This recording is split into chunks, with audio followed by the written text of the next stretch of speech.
وعليكم السلام. هذا انت ما في مع مسلمين ولا كيف؟ مرحبا. ايوه احسب لي هذا البرتقال على كم بسرعة. ايوه انا هذا نص كيلو 5.5. 5.5. والله العظيم هذه الحركات والله العظيم انا اعرفها. ها انا ما اشتري القشور، انا اشتري البرتقالة بس. ها انا اشتري البرتقالة بس. تفضل بزت. ها حسب هذه بكم؟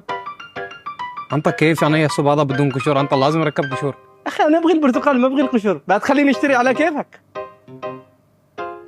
هذا 2.5 ربع. ايوه هكذا انا عرفت لكم خلاص. انا اشتري القشور، نشتري الموز بس. يلا يلا وزن الموز، شوف هذه بكم. انت بعد تشيل هذا بدون قشور بعد؟ ها انت ايش وضعك؟ تبغيني اشتري على كيفك ولا ايش؟ انا ابغي الموز ما ابغي القشور. هذا بعد نشيل قشور، هذا 3.5 ربع. ايوه انا قلت لك اعرف لكم انا. المهم احسب لي هذا البيض بكم. شوف بكم. انا معلوم هذا سيستم مخمل. انت انا معلوم هذا انا معلوم